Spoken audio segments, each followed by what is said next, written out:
Okay, so Fraser, how are you doing? Well, good, thanks. Good, thanks, Dave. I think the definitely experiencing some technical challenges. Yep. Trying to do the podcast in the time of COVID and lockdowns. I've got two kids on homeschooling and broad. And my partner she's also on Zoom with her work. So we've got a broadband infrastructure that's creaking, and so well, I think we've resorted to old school technology on this, haven't we? We've gone back to the telephone. We have. I mean, I've actually got a nice microphone at my end, but you're coming out of my landline. But you're sounding really nice. You're sounding really old. You're sounding sepia. Analog. I'm sounding analog, am I? Yeah, it's quite refreshing. I think more and more people are using Zoom, and it is. You can imagine what those guys are doing. They must be buying servers and putting up racks like nobody's business. Yeah, it's the dark arts of communication. It's an interesting world, but it's a world we don't see. I mean, the problem is now we are so dependent on it. In fact, actually, everything relies on communication. I mean, if you're looking now at energy and installing renewables, I was just speaking to a client recently where, you know, the national grid and the distribution network operators now require a lot of the time when you're talking about sort of larger installations to have these assets called generation constraint panels where they can tell you to reduce your generation to 30% or 0% or even switch it off if the national grid is under stress, in terms of levels of frequency or voltage or whatever it might be. And the cost of that communication infrastructure, such that they can get around, all of their cybersecurity issues and things like that, is enormous. Sure. So actually, part of this whole zero carbon push that we're talking about, there is a massive communication and cybersecurity element to it that is adding tens, if not hundreds of thousands of pounds to each project. Yeah. It's really interesting. So sort of, £1 million projects for solar, let's say, suddenly facing £200,000, or 20% of that bill coming from literally just trying to get secure communications to that asset. Yeah. The grid can tell it to switch off for the 30 minutes of a year that it might need to do something with it. So there's some quite, you could say, crazy, slightly extreme elements that have coming in. Yeah. Communication is impacting us on all fronts, and even energy is not immune to that.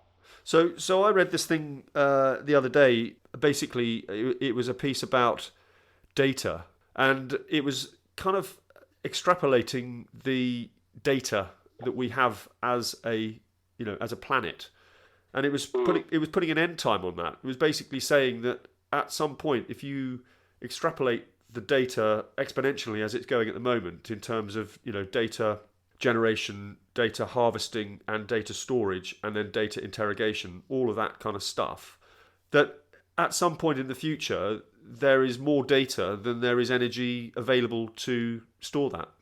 I mean, this is the thing with people talked about Bitcoin. The energy that is actually used to mine Bitcoins is insane, and it's almost like a small country at the moment. And actually, the energy implications and the climate implications of that are quite profound. But I think certainly as a society we need to learn to delete data, and certainly we've been talking about that in our business, where we're collecting a lot of energy data, and it's kind of like, at what point do you actually not need that data anymore? Sure. When you've got energy data from 4 or 5 years ago, actually, do you need that? And I think that comes back to really having a focus on what we're trying to achieve. Yeah. As a society, from an energy perspective, we are trying to create a net zero society. And so one part of that is to be more intelligent about our decisions now, about how we use energy. And part of that is based on historic data and using machine learning or whatever statistical processes we want to use to learn about what we think we should do best right now, given potential demand, potential generation, etc., etc. But that certainly doesn't require us to keep 5 years worth of data. stored and sort of building up. And I think that's something that nobody really has talked about much. We've also got this society. If you look at a lot of the firms in the energy world, there's so many startups, so many new businesses, that are based on data, and their whole purpose a lot of the time is to get bought out. So what's my value as a business? My value is certainly the amount of data I've got. Sure. And so again, this is the kind of the challenge of the market versus what we need to do. A lot of the time, it will, the market will take us down the optimum investment route, but it won't actually necessarily achieve the optimum climate route. Yeah. I mean, this is a question that I've been mulling over with clients. If you take your electricity demand profile and you're looking to invest in solar, because the market will not pay you to export. They won't pay you as much to export. So typically, I'm being very typical numbers. If you pay 12 pence a kilowatt hour for your electricity, if you were to export that to the grid, you'd probably only get paid 5 pence per kilowatt hour. So if you're looking at what is the optimum investment in solar for my site, you'd say, right, I want to just size the solar so it pretty much always reduces as much of the grid import at 12 pence as it can, but I don't want it to export to the grid. So that is an optimal investment in terms of IRR. Yeah. Okay. But however, it is a suboptimal investment in terms of net zero. Right. Because actually, what it will do is leave these shoulders on your grid, your electrical import profile overnight and in the evening and early morning when there's no solar. You'll still be importing there, and so what we're creating is kind of like if we just leave it to the market, is we'll have these kind of big dips in electrical demand during the day from all the solar investment. So you get left with these shoulders, and so we still have these big chunks of energy that are not, the market will not value. Right. Or it can't value from a pure solar investment perspective. So the only way that you get those shoulders down is through storage.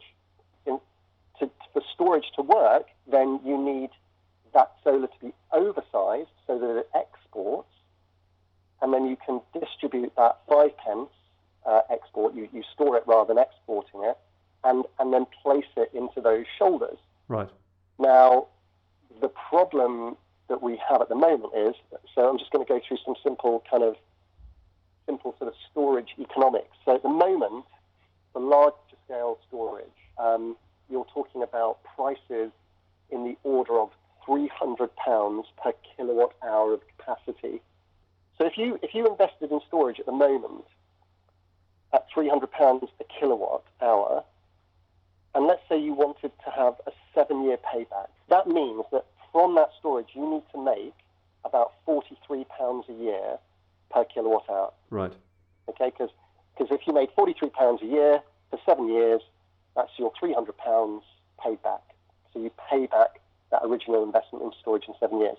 Now, at £43 a year, if with storage, let's assume a 10% efficiency loss from charge and discharge, okay, so that actually, due to those efficiency losses, we're actually talking about having to make £48 a year per kilowatt hour. Okay, now, hopefully you're following me. If you then say, right, I'm going to allow my energy storage system to charge and discharge once a day. So I'm going to charge up, and I'm going to discharge, and I'm going to do that once every day for the year, 365 days.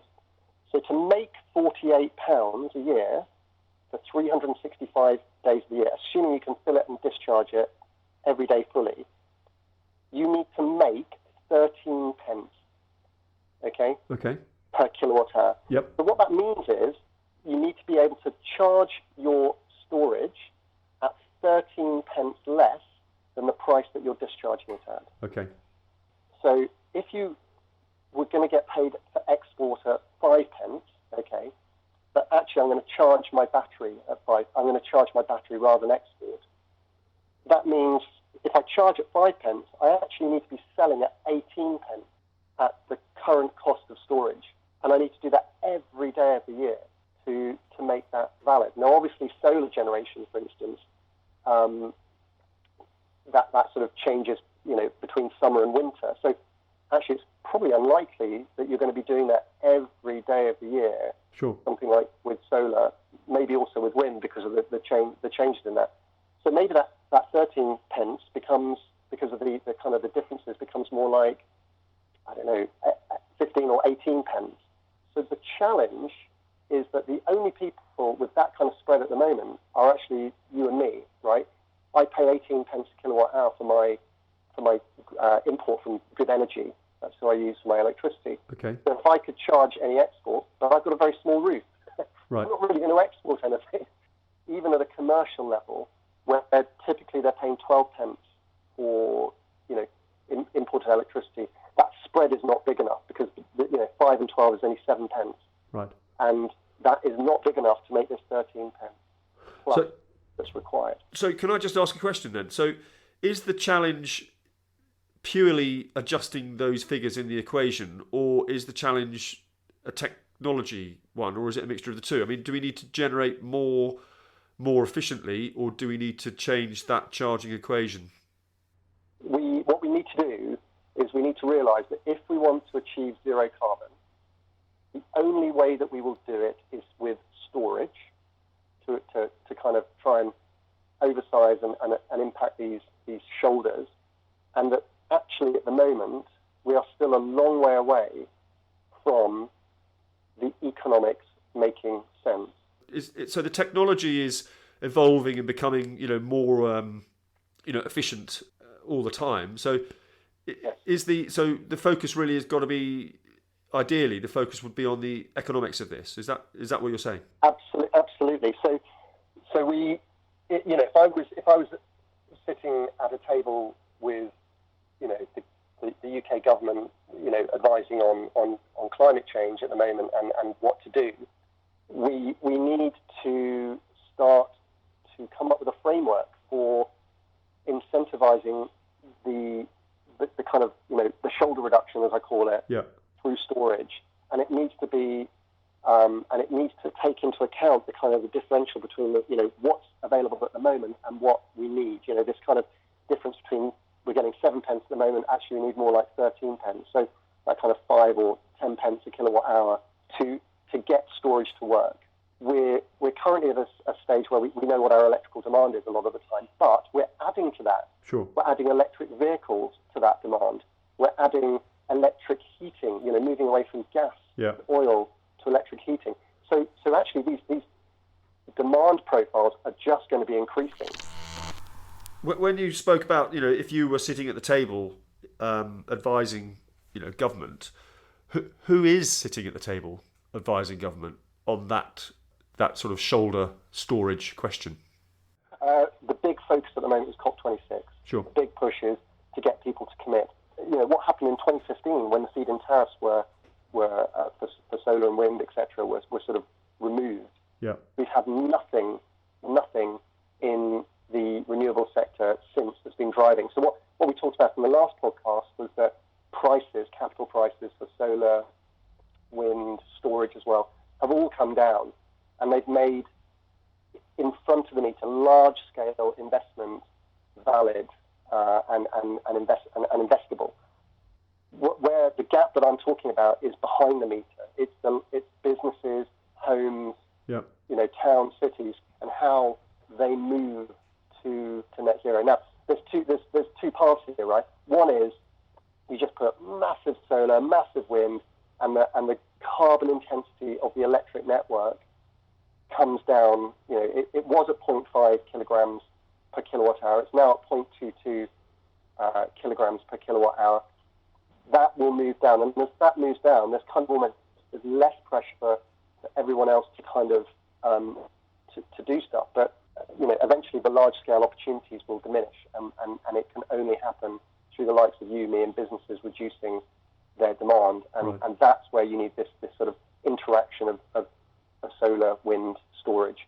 So it's not a technology question. The technology works. Yep. It's great. It's a question of economics, and I think we need a new focus back in on the right incentives to drive how we define net zero. Okay. Yeah. So it's not about getting more take up of solar. This is actually about getting more take up of the right interaction between solar, wind, and storage to make this work. So the sort of general narrative that's out there is very much about green generation. Storage obviously is part of that narrative, but what you're saying is, it might even be more important at the moment in terms of getting that message across. So how do you get people to understand this? The way we're trying to do it is through GridMap, which is our software solution to help people find the right combination of solar, wind, CHP, if that's still viable, and storage, and to present the kind of the energy benefits, the financial benefits, but also the carbon benefits. And I think this is where we're sort of seeing the challenge, is that it's the communication. We've got to enable people to make decisions rapidly, quickly, and the right decisions. We're not going to do that by each person each time writing their own, doing their own Excel spreadsheet. We need a coherent, stable way of communicating every single, that takes every single project in the same way and communicates it in the same way as to what is the right permutation, as it were, of different elements for each situation. So that's what we're doing. We're doing it via GridMap, and then obviously we've got GridGem, our control solution, which is sort of helping people then implement and collect the data to then sort of iterate and make those things, those projects better. Yeah. But the whole communication issue is, from our perspective, is GridMap at the moment. Right. And this zero carbon agenda is critical, and I think we need to define what we actually mean by zero carbon, because I think people are still confused when you say zero carbon or net zero carbon or however people say it. What do we actually mean by that? Sure. What do we really mean? Right. And I still think there's a lot of confusion out there. Do your fellow energy specialists, from the big and the small, do they speak the same narrative as you've been speaking, or do they not fully grasp this? Are they sort of focused very much on the generation and not so much on the storage? Well, I think there's a lot of people that talk about storage but don't understand storage. Storage is really complex. It's simple when you sort of say, well, you charge here and you discharge, and that's what a battery does, right? Yeah. But actually, when you combine storage with the tariff structure, with the generation profile, with the financing structure, with import or export limits, with other physical constraints, suddenly the problem becomes a very complex problem that, you can't just, say, oh, that's easy to solve. That's where you need computational power and sort of, analyzing different permutations to really try and crunch through all the different options to work out what the right solution is. So it's, storage in itself is simple, but it's the fact that it's been put into actually what's quite a complex system. Sure. And in a way, the challenge, the perfect challenge is you sort of say, right, okay, I predict that the demand profile will be this tomorrow. I predict that the solar generation will be this tomorrow. I predict, or not even tomorrow, in the next 30 minutes. And I predict that the market price, that my tariff will be this, and predict. And you predict all these different elements, and you bring those predictions together to then create your optimal action for the energy storage asset. And that's the kind of, that's the nirvana, right? Yeah. That's why in energy world, everybody's getting interested in machine learning, and whether you want to call it AI or just, fast computers, statistical modeling. It's just, that's what everybody's sort of really interested in. I want to be able to predict exactly what's going to happen in the next 30 minutes so I can make sure that this asset works to the best that it can. But that's to the best it can, both financially and also environmentally. Is that what you're saying? Well, yeah. Well, you see, this is where you have this is where the complexity increases, because going back to the the original point we made in the podcast, which is that the market won't necessarily give you the same outcome as the regulated target. Sure. So you have to sort of say, well, how do we square that circle? Do we use a financial incentive to add to that market model to sort of push people in the right direction, or do we do something else? So it's not all about the commercial gain, is it? If you could adjust that model and those analytics so that you're also taking into account the optimum for the targets that are being set, then it might not come out commercially 100% or 100% of what it could be, but you are hitting both of those targets. Would that be the ideal? Yeah. So this is what we're saying to some of our clients when we're working with them on GridMap, which is, so one thing is to look at, well, what's the optimum investment right now, based on just all the numbers that we know right now. The other is to say, well, actually, what would give us the greatest, what price would carbon have to be? Yeah. Let's put it that way. Yeah. For us to get the greatest reduction in energy, as close to zero carbon as possible, and what's the sensitivity, therefore, to that? Because the other problem you've got at the moment is a lot of the energy investments, certainly in the commercial sphere, are investor-led. Yeah. And investor-led at the moment is all purely based on internal rates of return, right? Their hurdle rate, and they'll say, I've got to make a number up 10%. Yeah. I'm not investing unless we're above 10%. Sure. And that doesn't embed any environmental. No. Because it's a pure kind of pension fund investment. Sure. And so again, this is the other thing, which is, therefore, how do we square that investment circle, to ensure, and at the end of the day, it will probably have to be financial.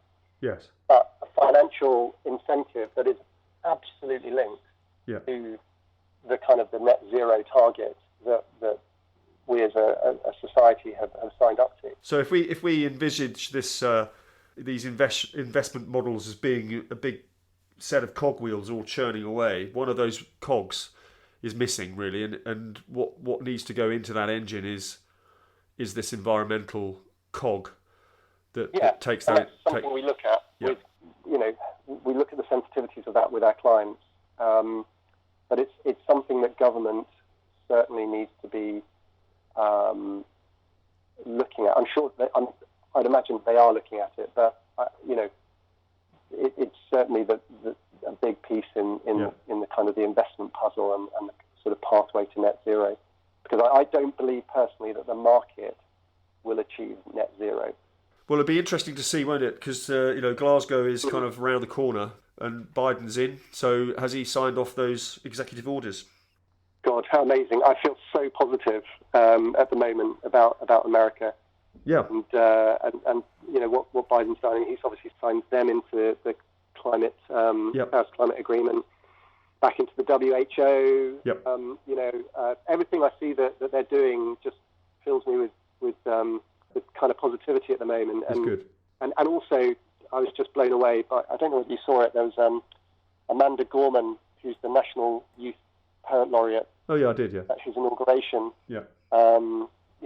Just sort of that poem of, I was in tears with Katie, my partner. It was just, it was so beautiful to see, and it just really feels like a new era of hope, and I really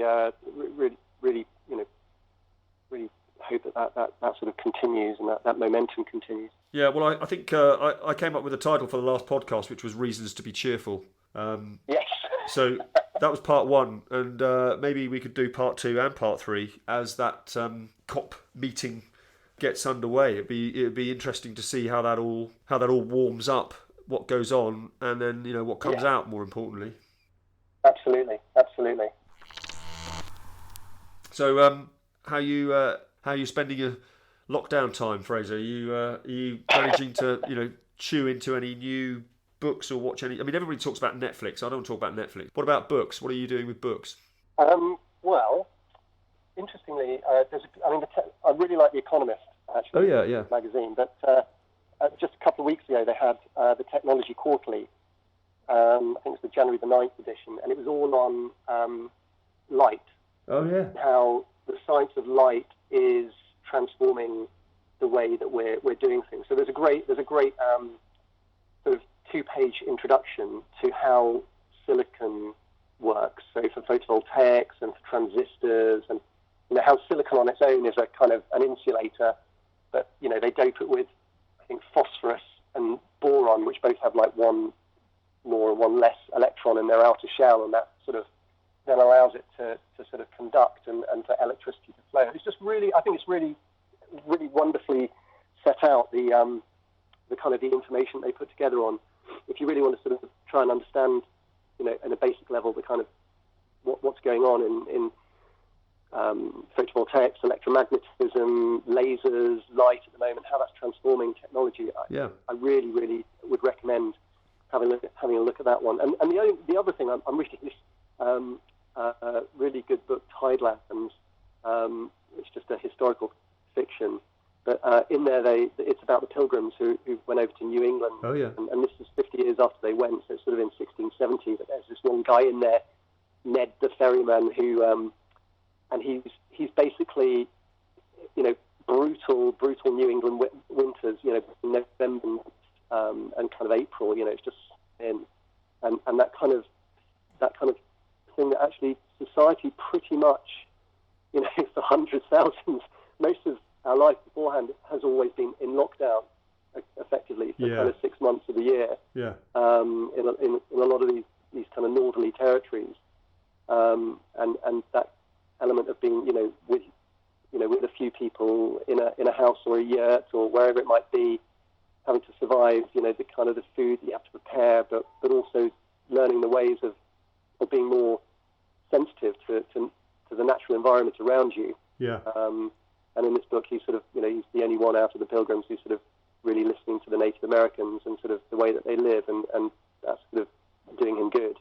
And it just made me, just sort of brought lockdown 6 weeks or 12 weeks, compared to kind of generations before, what they had to and still do go through in many parts of the world. Yeah. I mean, I've read a really interesting book by an author called Katie Mack, and it's called The End of Everything, cosmologically speaking, and she basically goes through the 4 modelled and main theories for how the entire universe ends, and that's a sort of cold heat death to a sort of some kind of weird sort of vacuum warping to all kinds of things. But that is interesting for many reasons, but it also kind of highlighted to me this kind of very strange fact that the universe has existed for such a long time without us, and it will exist for an unimaginable long time to come, where we simply will not be here. And I just sort of thought about that in terms of the lockdown too, thinking, blimey, you better make the most of the old lockdown after all. It's a really interesting point. It's good to put it in perspective as well. Yeah. We can get a bit too egotistical about where we sit in the whole story. Yeah. The fabric of the universe, as it were. And on, I suppose, as a finishing point, my son, I found him reading a book actually by the New Scientist, and it's called The Theory of Almost Everything. Oh yeah, that sounds good. And it's actually a really good book. It sort of talks about the main theories of the start of the universe, and like kind of how you try to, but not successfully at the moment, align kind of quantum with general relativity, if that's right. Yeah. And all of those things. And it's a really good read. Although he's into Dungeons and Dragons at the moment. He sort of says that actually Dungeons and Dragons is great because it brings magic back into your life. Well, there we go. As a finishing point, I think that's we all need to sort of find ways to bring magic back into our lives. Very wise words. Yeah, good. That was very interesting, Fraser. Let's do it again. That's reasons to be cheerful too, hey? Podcasting for brands. I am thehound.com.